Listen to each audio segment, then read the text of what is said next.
A very good morning to all my dear students.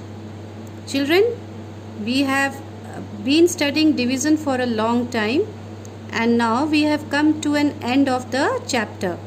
We have completed it worksheet 11. हम सब ने worksheet 11 तक complete कर लिया है and today we will be doing the value based question answer. Value based question answer has become a very important part of your curriculum where you get this kind of questions in all the subjects, isn't it? Whether it is English, whether it is maths, it is science, it is social science, in all the subjects you have to solve the value based question answer. And this really is a very important part of each subject because the values that they provide is implemented in your day to day life. Her value based question answer या paragraph से आप ज़रूर कोई अच्छी value सीखते हैं जो आपके रोज़ के लाइफ में मदद करती है या आपको अच्छे वैल्यूज़ दे जाती है, आपको एक अच्छे इंसान बनने में मदद करती है. You get to become a good human being because education after all is what? Education after all is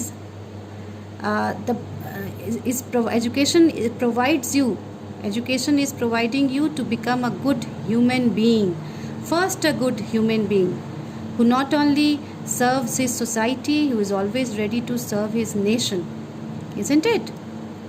So, value based question. Let us now understand what this paragraph is explaining you. In a colony, there was a group of 8 girls and 12 boys.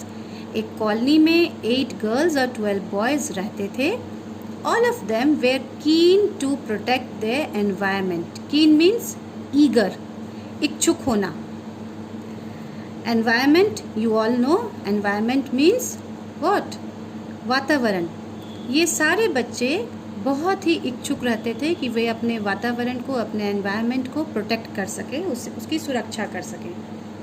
One evening they all went to the garden in their colony to plant 24 saplings. एक दिन शाम को ये सारे बच्चे बगीचे में गए जो उनके कॉलोनी के अंदर ही हुआ करता था और वहाँ पर उन लोगों ने 24 सैपलिंग्स मीन्स छोटे छोटे प्लांट्स, उसे लगाने का काम शुरू किया. All the boys got engaged in cleaning by picking up the fallen leaves. सारे बॉयज जो है वो जो पत्ते गिरे हुए थे उसे उठाने में लग गए, बिजी हो गए उसे. Engage means to keep one self busy. वो लोग उसमें बिजी हो गए कि कैसे जितने पत्ते गिरे हैं उस बगीचे में, उस गार्डन में, they started picking it up. All the girls distributed the saplings equally among themselves. And what the girls did? Now see how much cooperation these girls were having with each other. They all were helping each other. किसी एक पर बोझ नहीं डाला जा रहा था. सारी लड़कियों ने क्या किया? जो 24 saplings उनके पास था, these girls distributed these 24 saplings among themselves. आपस में बराबर बराबर इन 8 लड़कियों ने, 8 गर्ल्स ने आपस में इस सैपलिंग्स को खुद में बराबर बराबर बांट लिया. विदिन 1 आवर, 1 घंटे के अंदर, the saplings where planted and the garden was clean. 1 घंटे के अंदर इस छोटे से पौधे को, जो सैपलिंग्स था, इसको उस पूरे गार्डन में अलग अलग जगह पर लगा दिया गया था. And the garden was clean and the garden was made neat and clean. See, such a nice concern for environment. कितना अच्छा कंसर्न है ना एनवायरनमेंट के लिए कि घर के पास ही जो है कॉलोनी का ही गार्डन है, क्यों ना उसे ही साफ़ सुथरा कर दिया जाए, उसे ही हरा भरा बना लिया जाए. And so they started cleaning. The boys clean the garden, the park, and the girls they planted the sapling. Such a nice way to keep care for the environment. आप सब भी ऐसा अपने गार्डन में, अपने कॉलोनी के garden में सब बच्चे मिलजुल कर ये काम कर सकते हैं, isn't it? So now let us come to the question part. So here you can see there are 4 questions, 1, 2, 3, 4. Now I would be explaining you the questions and the answers to it. One more thing children, all the time I explain you that जब आप value based question answer copy में करेंगे आपको ये paragraph लिखने की कोई ज़रूरत नहीं है. You do not need to write the paragraph in your copy. ये सिर्फ बुक में समझने के लिए बच्चों, इसे कॉपी में नहीं करना है. कॉपी में आपको क्या करना है, सिर्फ ये 4 क्वेश्चन आंसर्स जो दिए गए हैं कॉपी में आपको ये करना है. Okay, nobody will write the paragraph. Once again I am explaining you. मैं फिर से कह रही हूँ, कोई भी बच्चा कॉपी में ये पैराग्राफ नहीं लिखेगा. लास्ट टाइम जब मैंने मल्टीप्लिकेशन चैप्टर कराया था मुझे 4-5 कॉपीज़ ऐसे मिले थे जिसमें पैराग्राफ लिखा हुआ था. You should not write, you should not waste your time in writing this. You have to understand this in the book. इसे बुक में समझना है और कॉपी में क्वेश्चन आंसर सॉल्व करना है. Okay, now let us come to the question answer. When you will write the question answer in the copy, now what you have to do, understand that. On the top of the page, copy के ऊपर में आप लिखेंगे value based question. जैसे मैंने लिखा है आप लिखेंगे. You will underline it. Use a scale and underline it. Then on the left hand side corner, this is the left hand side corner of the page, you will write here class work. Okay. Let me use a marker so that you can understand it nicely. Write here class work. Then you will write here date, today's date. In many of the copies I have seen the date column is this side on the right hand side corner. You can write here also. But if the copy page is not having the column this side, you will write it this side. Okay, always I have been explaining this. मैं बार बार इसे समझाती हूँ लेकिन मुझे बहुत सारे copies में डेट नहीं मिलता है. बच्चों ये आपके रिकॉर्ड के लिए है, आपको पता चलेगा कि किस किस दिन आपने कौन कौन सी पढ़ाई की है. ये आपकी कॉपी की सीक्वेंस को मेंटेन करेगा. Okay, now first question, you will write the first question. आप फर्स्ट क्वेश्चन बुक से यहाँ उतारेंगे अपनी कॉपी में. How many sapling did each girl plant? हर लड़की ने कितने सैपलिंग को उस बगीचे में लगाया था. So first you will write down how many saplings were there. Total how many saplings were there? 24 saplings. Okay, can you see here 24 saplings? So you will write here number of saplings. How many saplings are there? Give a dash and then write 24. Second statement, number of girls. How many girls are there? 8 girls.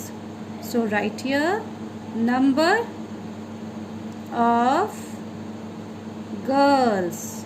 How many girls are there? 8. Again इस चीज़ का आप ध्यान रखेंगे कि dash के नीचे dash होना चाहिए ताकि सारे नंबर्स आपके सीक्वेंस में रहें. Okay, now the question becomes the third statement. How many sapling did each girl plant? जो क्वेश्चन है वही आपका थर्ड स्टेटमेंट बन जाता है.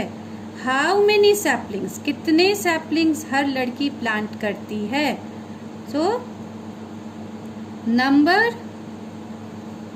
of saplings each girl plant. Children, see here, when my sentence did not get complete here, I wrote the sentence in the next line. पर मैंने अपने सीक्वेंस को नहीं ख़राब किया. मुझे यहाँ डैश देना है थर्ड स्टेटमेंट के बाद, मैंने डैश यहीं दिया है. मेरा सेंटेंस यहाँ कंप्लीट नहीं हो पाया, मैंने दूसरे लाइन का यूज़ किया, दूसरे लाइन को इस्तेमाल किया. बट डैश मैंने इसी जगह पर दिया क्योंकि तीनों डैश को एक के नीचे एक रहना है. Okay, now how many sapling each girl will plant. So what we will do, 24 divided by 8. Divide it here. there is a space here. 24 is the dividend, 8 is the divisor. In 8's table, see how many times 24 is coming. 8 3s are 24. Now subtract this from 24. 4 minus 4 is 0. 2 minus 2 is again a 0. 3 is the quotient, so 3 is your answer. 3 saplings. You can write here saplings. If you don't write, then also it will not make any difference. अगर आप saplings यहाँ नहीं भी लिखते हैं तब भी कोई फ़र्क नहीं पड़ेगा, क्योंकि ऑलरेडी यहाँ पे आपने लिखा है number of sapling each girl plant. Okay? For a better understanding, you can write here 3 saplings. Now come to the next question. Now before that, before you come to the next question, this is very important. What you will do now is you will draw lines. After every question that you get completed, you will draw here lines and get your question answer complete. You have written the question, you have solved the sum, you draw lines to show that your work has been completed. Now, second one. How do you care for your school garden? See, our school also has a garden. Have you seen? Small garden, not a big one, but we do have. So, how do you care for your school garden? What do you do? I do not throw wrappers and papers in my school garden. I believe all of you would agree to me. None of you would be throwing wrappers and papers in your school garden, isn't it? आप सब मेरी बात से सहमत होंगे ना बच्चों? आप सब स्कूल के जो गार्डन है उसमें क्या आप रैपर्स फेंकते हैं या पेपर फेंकते हैं? No, you do not throw it. You throw it where?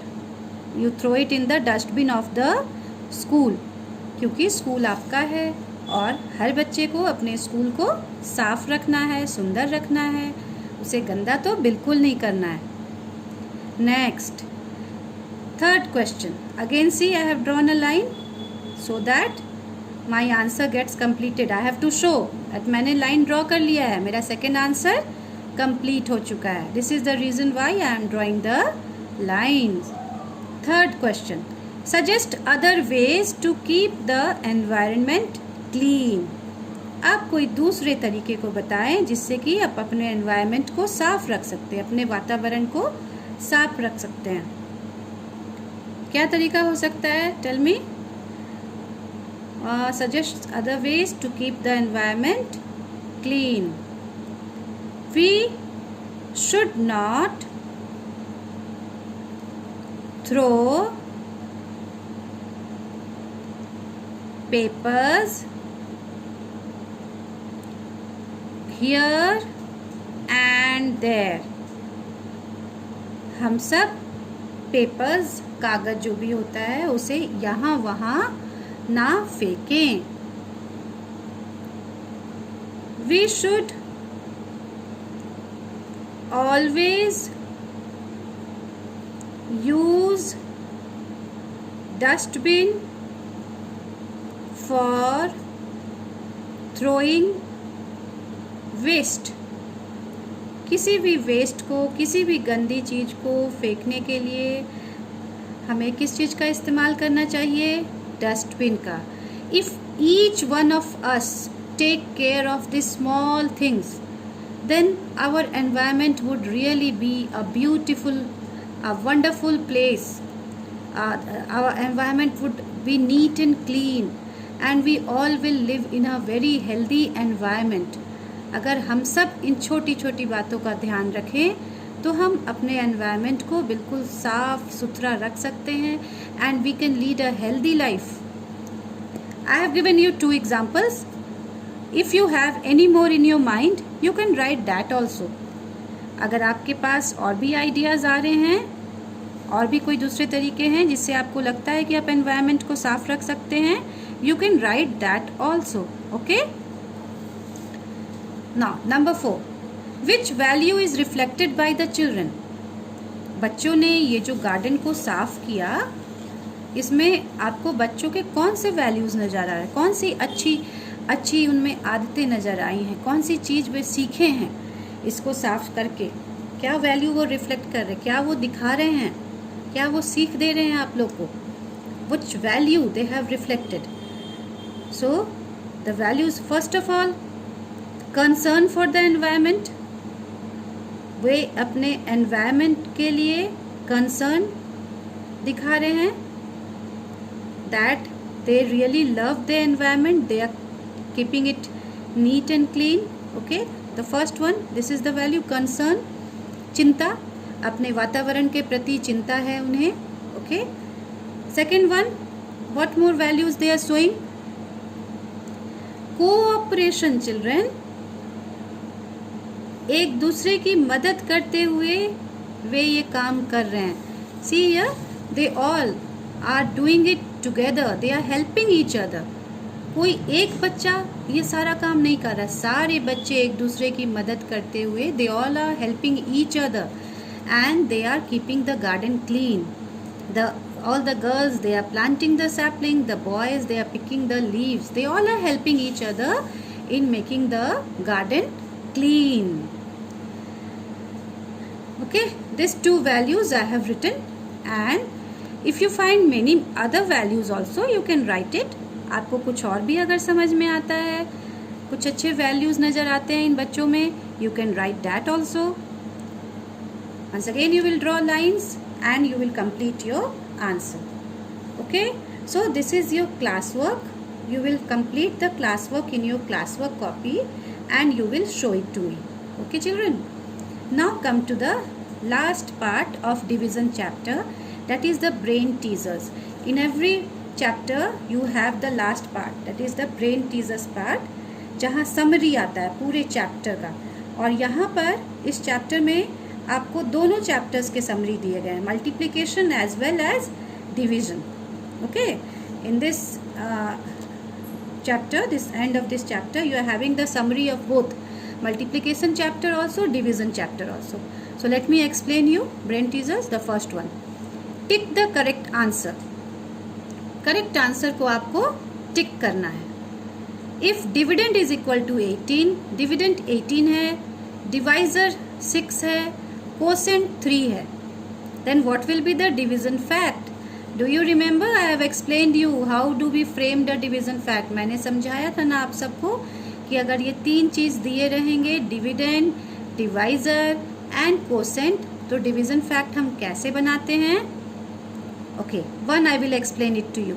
Dividend is 18, find out where is the this can be possible, this can be possible, these two is not possible because dividend, here dividend is 6, here also dividend is 6, so this two is not possible. Now among 1 and 3 you will get the answer. 1 and 3 में से ही कोई एक answer होगा, आप उसे खोज सकते हैं. Divisor is 6, that means 18 is getting divided by 6. Here this cannot be because 18 is divided by 3. And what is the question saying? Question क्या बोल रहा है कि divisor should be 6. So this will be the correct answer. 18 divided by 6 is equal to 3. 18 is the dividend, 6 is the divisor and 3 is the quotient. So tick option number 3. This is the correct option. Division is repeated. Division repeated क्या होता है? Addition, subtraction, multiplication, none of this. Division is repeated. Subtraction. You have sums on this, isn't it? You have sums on this. Dash is repeated addition. Repeated addition किसे कहते हैं? Multiplication is repeated addition. Multiplication में हम क्या करते हैं? एक ही number को बार बार ऐड करते जाते हैं. In the table of 3, 3 1s are 3, 3 2s are 6. तो क्या किया गया? 3 और 3 को ऐड कर दिया गया, 6 आ गया.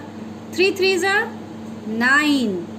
फिर से क्या किया गया? 6 में 3 को ऐड कर दिया गया, 9 आ गया. So multiplication is repeated addition. Option is 2. We cannot divide any number by 0, 1, itself, none of these. Now see, 4 options are there. Now these two I will not explain you. These two you will do it yourself, because all these are coming from the properties of division. मैंने properties of division आपको समझाया था ना. properties of division से ही ये questions हैं. आप ये दोनों question खुद से करेंगे. Now this is your homework. Complete it and then show it to me. Thank you, children.